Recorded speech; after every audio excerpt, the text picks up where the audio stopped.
Hello everyone, I am Shefali. I welcome you all in your business studies class. In our last video, we have discussed about marine insurance which belongs to business services unit, which was your fourth unit, and in that unit the last chapter, which is telecom and communication services, postal, telecom and communication services, that particular chapter is not in your syllabus, so there is no need to discuss about this chapter. So now we can start our fifth unit, which is emerging modes of business. तो अब हम fifth unit को start करेंगे. Fourth unit का last जो chapter है वो आपके सिलेबस से डिलीट हो चुका है. तो fifth unit is emerging modes of business. क्या होते हैं ये emerging modes of business? Means कि जो आज के टाइम में नया उभरते हुए टाइप्स हैं बिजनेस के, ट्रेडिशनल तरीके से हट करके जो नॉर्मली हम देखते हैं, शॉप्स हैं, शॉप पर जाकर आप ख़रीदते हो, लोग बिज़नेस कर रहे हैं, उससे हट के क्या और तरीके हैं बिज़नेस करने के, इस चैप्टर में हम वो डिस्कस करेंगे. तो आज के टाइम में जो नया तरीका है बिज़नेस करने का, दैट इज़ ई बिज़नेस. ई का मतलब क्या है यहाँ पर? इलेक्ट्रॉनिक. सुना है आजकल आपने? आजकल आप हर चीज़, कोई भी चीज़ आपको ख़रीदनी है तो उसका प्राइस आप ऑनलाइन ज़रूर चेक करते हो. मोबाइल ख़रीदना है हमें, कोई और गैजेट लेना है, एक बार हम ऑनलाइन चेक ज़रूर करते हैं. और मोस्ट ऑफ द टाइम ऐसा ही होता है कि हमें डील अच्छी मिल रही होती है, ऑनलाइन डिस्काउंट मिलते हैं तो हम वहीं से बाय कर लेते हैं. फिज़िकली हम शॉप पर नहीं जाते हैं ख़रीदने. तो ये वही है ई बिज़नेस, इलेक्ट्रॉनिक बिज़नेस. तो यहाँ पर ये इंक्लूड करता है कि it includes all the industrial and the commercial activity which are conducted electronically. कि इंडस्ट्रियल का मतलब कि प्रोडक्शन से related, industrial and commercial activities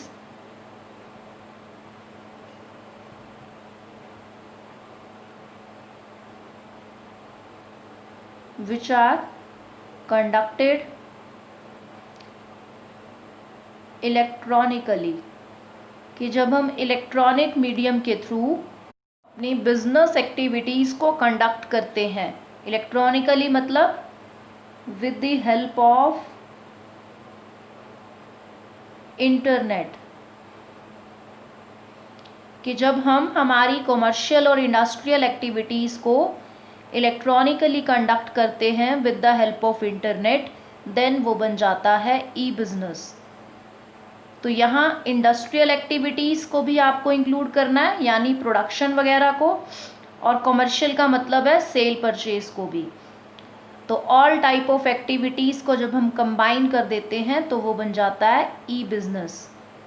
तो ये होती है फुल फ्लैश ई बिज़नेस का मीनिंग कह लीजिए या डेफिनेशन कह लीजिए. अब बात आती है कि हमें जो बात हम कर रहे हैं ई बिज़नेस की, यहाँ पर बहुत सारे एलिमेंट जुड़े हैं कि डिलीवरी कैसे होती है गुड्स की, पेमेंट हम लोग कैसे करते हैं.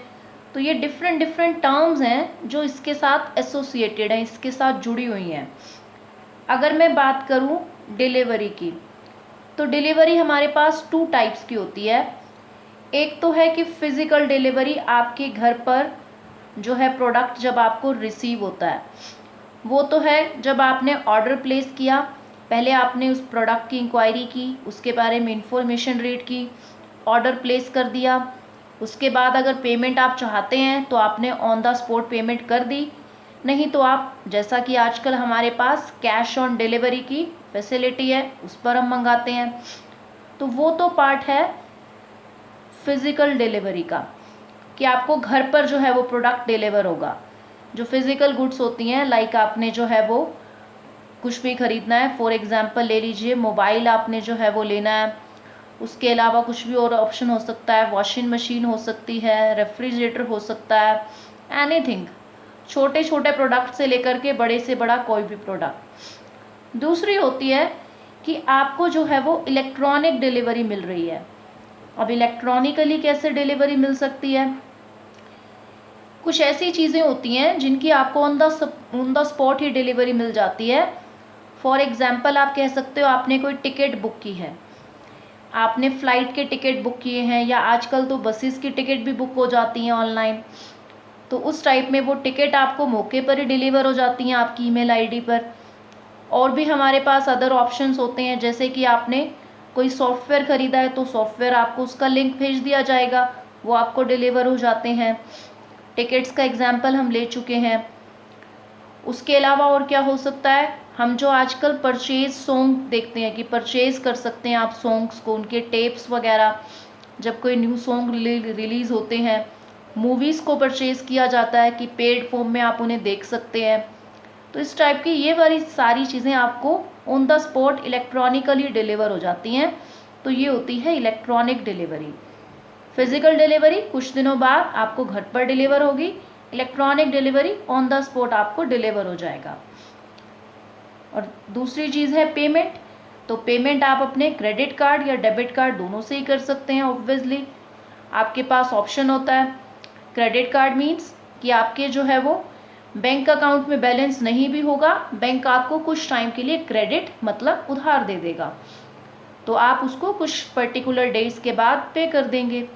डेबिट कार्ड मीन्स आपके अकाउंट में बैलेंस होना चाहिए और कट हो जाएगा आपके अकाउंट से। तो दोनों टाइप्स के कार्ड बैंक इशू करते हैं, डेबिट भी और क्रेडिट कार्ड भी। और बाकी आजकल आप लोगों के पास COD का फैसिलिटी है। COD means cash on delivery, कि जब आपको प्रोडक्ट डिलीवर होगा देन आप पेमेंट करेंगे। तो ये आपके पेमेंट्स के मोड हैं। अब बात आती है कि एक और टर्म होती है ई कॉमर्स। तो क्या ई कॉमर्स और ई बिज़नेस सेम टर्म्स हैं? दोनों का एक ही मीनिंग होता है कि ई कॉमर्स और ई बिज़नेस जो है वो एक ही चीज़ है? तो ये दोनों अलग अलग हैं। ई कॉमर्स का मतलब होता है कि सिर्फ आपने जो है वो ट्रेड करना है, यानी व्यापार, बाइंग एंड सेलिंग करेंगे। Trade and auxiliaries to trade, यानी ट्रेड करेंगे और ट्रेड से रिलेटेड अगर कोई आपको मुश्किल आ रही है तो उसको सॉल्व करने के लिए जो एक्टिविटीज़ आप करेंगे वो ई कॉमर्स का पार्ट होती हैं। तो ट्रेड आप बेसिकली कह सकते हैं एंड ऑक्सिलरीज टू ट्रेड। तो ट्रेड का क्या मतलब है सिंपल भाषा में? Buying and selling. तो यहाँ मैं कह रही हूँ कि कॉमर्स का मतलब है buying and selling, e commerce का मतलब है कि इलेक्ट्रॉनिकली बाइंग एंड सेलिंग करना, कोई बाय करेगा कोई सेल करेगा। लेकिन ई बिज़नेस में प्रोडक्शन का एलिमेंट भी आ जाता है कि प्रोडक्शन भी होगा, उसके साथ में बाइंग भी होगी एंड सेलिंग भी होगी। तो ई बिज़नेस थोड़ा ब्रॉड टर्म है, उसमें कॉमर्स तो इंक्लूड है ही, बाइंग सेलिंग, उसके साथ में प्रोडक्शन का एलिमेंट भी इंक्लूड है। प्रोडक्शन को आप इंडस्ट्री में कवर कर सकते हैं, कि इंडस्ट्री भी बोल सकते हैं, इंडस्ट्रियल एक्टिविटीज़। तो ई बिज़नेस के अंदर इंक्लूड होती है ई कॉमर्स। ई बिज़नेस एक बड़ी टर्म है। तो ये तो हो गया डिस्कशन। अब बात आती है कि जो ई बिज़नेस बड़ा टर्म है अगर, तो इसका स्कोप क्या क्या है, मतलब इसमें जो है वो क्या क्या इंक्लूड होता है, ये कितने टाइप का हो सकता है। स्कोप ऑफ ई बिज़नेस, क्या क्या टाइप्स हो सकते हैं इसके बारे में बात कर लेते हैं अब हम। तो ये इसका स्कोप डिपेंड करता है कि इसमें कितने तरह की पार्टीज़ इन्वॉल्व हैं। अब पार्टीज़ इन्वॉल्व मतलब इसमें किस किस तरीके से ई बिज़नेस किया जा सकता है, कौन कौन इसमें इंक्लूड हो सकता है, पार्टिसिपेट कर सकता है। तो इसके डिफरेंट टाइप्स होते हैं। फर्स्ट इसका टाइप होता है जिसको कहा जाता है B2B। B2B का मतलब यहाँ पर है बिजनेस टू बिजनेस, कि एक बिजनेस या एक फर्म, एक जो बिजनेसमैन है वो दूसरे बिजनेसमैन के साथ इलेक्ट्रॉनिकली जो है वो डील करेगा। दोनों ही बिजनेसमैन हैं, दोनों ही बिजनेस करते हैं। फॉर एग्जाम्पल एक होगा जो रॉ मटेरियल को सप्लाई करेगा, वो बिजनेसमैन है, दूसरा होगा जो प्रोडक्ट को बना करके बेचता है, वो उससे रॉ मटेरियल खरीद के प्रोडक्शन का काम करेगा। दोनों बिजनेसमैन है, दोनों ने घर नहीं यूज़ करना है किसी प्रोडक्ट को, दोनों ने बिजनेस पॉइंट ऑफ व्यू से सेल परचेज की है। रॉ मटेरियल वाले ने बेचा, प्रोडक्शन वाले ने उसे खरीदा रॉ मटेरियल और आगे प्रोडक्शन करके फाइनली वो किसी कस्टमर को बेचेगा। दोनों का काम बिजनेस कर रहा है, तो ये हो गया बिजनेस टू बिजनेस। ये पहला टाइप होता है ई बिजनेस करने का। तो यहाँ पर सेकंड आपके पास जो टर्म आती है that is business to consumer, B2C कह सकते हो आप इसको, बिजनेस टू कंज्यूमर। ये बहुत ही फेमस है, नॉर्मली आपकी लाइफ में आप देखते ही हो। आप ऑनलाइन जाते हो, कितने सारे सेलर्स हैं जिनसे आप कुछ भी खरीद सकते हो। अमेज़ोन खोलो, फ्लिपकार्ट का साइट खोलो, आप प्रोडक्ट को जब चेक करते हो तो नीचे लिखा होता है आपको कि सप्लाइड बाय, कि सेलर कौन है उसका जो ऑनलाइन उसको बेच रहा है। तो बिजनेस टू कंज्यूमर हो गया, आप कुछ भी प्रोडक्ट खरीदो, कुछ भी खरीद सकते हैं ऑनलाइन। तो ये हो गया बिजनेस टू कंज्यूमर। अब जो थर्ड टाइप है आपके पास वो होता है इंट्रा बिजनेस। इंट्रा बिजनेस का मतलब होता है कि एक ही बिजनेस के इंटरनल दो departments, two departments of same business. कि जैसे अब मैं एक बिजनेस करती हूँ बड़े लेवल पर, of same business, two departments of same business, कि मैं एक बड़े लेवल पर बिजनेस करती हूँ। अब वहाँ पर क्या है कि मेरे दो अलग अलग डिपार्टमेंट हैं। एक मार्केटिंग डिपार्टमेंट है जो कंज्यूमर्स की जो डिज़ायर्स हैं, यानी वो कैसा प्रोडक्ट चाहते हैं उस पर इंफॉर्मेशन कलेक्ट करता है कि मार्केट में लोग क्या चाह रहे हैं। प्रोडक्शन डिपार्टमेंट प्रोडक्ट्स को बनाता है। तो ये दोनों आपस में डिपार्टमेंट इलेक्ट्रॉनिकली जो है वो कोऑर्डिनेट करें कि मार्केटिंग डिपार्टमेंट के हिसाब से जो है वो प्रोडक्शन किया जाए ताकि मार्केट में वैसा प्रोडक्ट जाए जैसा कस्टमर चाह रहे हैं। तो ये हो गया इंट्रा बिजनेस, मीन्स एक बिजनेस के दो डिपार्टमेंट्स जो हैं वो आपस में कोऑर्डिनेट कर रहे हैं थ्रू इंटरनेट। तो ये इंट्रा बिजनेस हुआ। देन लास्ट आपके पास आता है C2C। C2C होता है कंज्यूमर टू कंज्यूमर। अब कंज्यूमर टू कंज्यूमर में क्या है कि दो कंज्यूमर्स आपस में एक प्लेटफॉर्म पर मिलते हैं। अब इसका आपके पास करंट एग्जांपल हो सकता है क्विकर।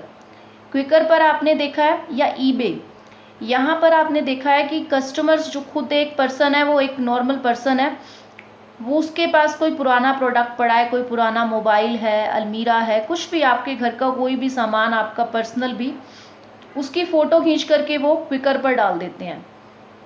दूसरा पर्सन जिसको वही चीज़ पुरानी खरीदनी है वो चेक करता है, उसकी कॉन्टैक्ट डिटेल्स होती हैं जिसने वो डाला है, उससे कॉन्टैक्ट करता है और वो चीज़ परचेज कर सकते हैं।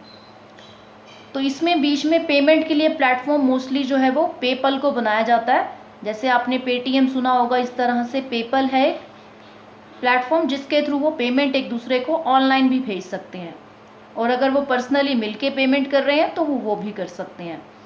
तो यहाँ दो कंज्यूमर्स आपस में मिलके एक दूसरे को अपनी ओल्ड चीज़ें बेच सकते हैं। तो ये हो गया कंज्यूमर टू कंज्यूमर। अब ये तो था आपका स्कोप ऑफ ई बिजनेस। अब नेक्स्ट हम बात करेंगे कि जो आपका ट्रेडिशनल बिजनेस है और जो ये ई बिजनेस है, इनमें जो है वो क्या डिफरेंस है। कि हमने जो ट्रेडिशनल तरीके से बिजनेस करते हैं, ट्रेडिशनल बिजनेस वर्सेस ई बिजनेस। वैसे तो आपको मालूम ही है कि क्या क्या डिफरेंस है, सिंपल सी चीज़ें हैं बिल्कुल। कि ट्रेडिशनल बिजनेस को सेटअप करना, उसका फॉर्मेशन जो होता है वो डिफ़िकल्ट होता है। ट्रेडिशनल बिजनेस की फॉर्मेशन डिफ़िकल्ट है, और ई बिजनेस को सेटअप करना इज़ ईजी। आपने कुछ भी करना है, आप ऑनलाइन खुद को एज सेलर रजिस्टर करवाइए, ऑर्डर्स आपको रिसीव होंगे, उन ऑर्डर्स को आपने फुलफ़िल करना है। बस आपको कोई फिज़िकल शॉप खोल के बैठने की ज़रूरत नहीं है, कोई फर्नीचर लगाने की ज़रूरत नहीं है। ऑनलाइन ऑर्डर आएंगे, बस उन ऑर्डर्स को आपने जो है वो पूरा करते जाना है। नेक्स्ट आपके पास जो है कि यहाँ पर आपके पास फिजिकल प्रेजेंस जो है वो ट्रेडिशनल बिजनेस में जो है वो ज़रूरी होती है, लेकिन ई बिजनेस में उसकी रिक्वायरमेंट ही नहीं है, क्योंकि ट्रेडिशनल बिजनेस करोगे तो आपको खुद प्रेजेंट होना पड़ेगा अपने बिजनेस को चलाने के लिए। तो यहाँ physical presence is required and here it's not required, कि आप अवेलेबल नहीं भी होंगे तो भी आपका ई बिजनेस ईजिली स्मूथली जो है वो वर्क करेगा। Then dealing time. अब ट्रेडिशनल बिजनेस में डीलिंग टाइम जो है वो ज़्यादा लगता है। क्यों? क्योंकि कस्टमर आएगा, आपसे इंफॉर्मेशन लेगा और भी काफ़ी तरह के क्वेश्चंस करेगा, तब जा कर के डील फाइनल होगी। ई बिजनेस में डीलिंग टाइम कम है। कंज्यूमर जब तक अपनी इंफॉर्मेशन कलेक्ट कर रहा है, उसके बाद ऑनलाइन ऑर्डर प्लेस करते ही उसकी बाकी सारा काम पूरा हो जाएगा, पेमेंट रिसीव हो जाएगी और उसको उसका ऑर्डर मिल जाएगा, डिलीवरी हो जाएगी। तो यहाँ पर जो बाकी के स्टेप्स हैं वो इमीडिएटली जो है वो पूरे हो जाते हैं। ट्रेडिशनल बिजनेस में टाइम लगता है। उसके बाद अगर हम बात करें कि हम चीज़ों को टच कर सकते हैं या नहीं, फैसिलिटी ऑफ इंटरपर्सनल टच, तो ट्रेडिशनल बिजनेस में दैट इज़ पॉसिबल कि आप गुड्स को छू करके महसूस कर सकते हैं। ई बिजनेस में इट्स नॉट पॉसिबल, बिकॉज यहाँ पर आपको सिर्फ आप उनकी इमेज देख सकते हैं कि प्रोडक्ट कैसा होगा, उसके रिव्यूज़ पढ़ सकते हैं, लेकिन आप उनको छू कर नहीं देख सकते। वो आपको डायरेक्ट जब डिलीवर होगा तब आप उसकी क्वालिटी को देख सकते हैं। देन ट्रेडिशनल बिजनेस को सेटअप करने की जो कॉस्ट आती है वो ज़्यादा आती है, बिकॉज आपको फर्नीचर भी चाहिए, शॉप भी चाहिए, सब कुछ चाहिए। लेकिन ई बिजनेस को सेटअप करने की जो कॉस्ट है दैट इज़ वेरी लेस। आपके पास स्टॉक होना चाहिए, आप खुद को रजिस्टर करवाएं, जैसे ही ऑर्डर रिसीव होगा आप जिस भी प्लेटफॉर्म पर जुड़े हुए हैं वहाँ से आप देख सकते हैं कि आपको क्या ऑर्डर रिसीव हो रहे हैं और उसके अकॉर्डिंग आप उन्हें फुलफिल कर सकते हैं। Then global reach. Global reach का मतलब होता है कि इंटरनेशनल लेवल पर आप अपना बिजनेस को कर सकते हैं या नहीं। तो ट्रेडिशनल बिजनेस में वो चीज़ थोड़ी सी डिफ़िकल्ट हो जाती है कि इतने बड़े लेवल पर बिजनेस करना, लेकिन ई बिजनेस में ये चीज़ आसान है कि आप ग्लोबल लेवल पर अपना बिजनेस ईजिली कर सकते हैं, क्योंकि आपने खुद को जब एज सेलर लिस्ट कर दिया ऑनलाइन, अब पूरे वर्ल्ड में कोई भी आपसे प्रोडक्ट बाय कर सकता है, आपको बस उसकी डिलीवरी वहाँ तक पहुँचानी है। वो चीज़ आप कोरियर सर्विस के थ्रू करेंगे तो वहाँ पर आपको खुद से कोई और ज़्यादा एक्स्ट्रा एफर्ट नहीं लगाना है कि आपको फ़ॉरेन में जाकर कोई ब्रांच खोलनी है, that's not required. Order receive होगा, वहाँ तक आपको बस डिलीवरी पहुँचानी है, वो भी कोरियर सर्विस का वो चीज़ फैसिलिटी आपको जो है वो देंगे आप। देन गवर्नमेंट का सपोर्ट ट्रेडिशनल बिजनेस में थोड़ा कम होता है, लेकिन जो ई बिजनेस है यहाँ पर क्योंकि आईटी सेक्टर का प्रेजेंस है तो गवर्नमेंट का जो है पैट्रॉनेज या आप कह सकते हैं इनकरेजमेंट वो ज़्यादा रहता है। तो ये कुछ डिफरेंसेस थे ट्रेडिशनल और ई बिजनेस के। That's all for today. Thank you so much.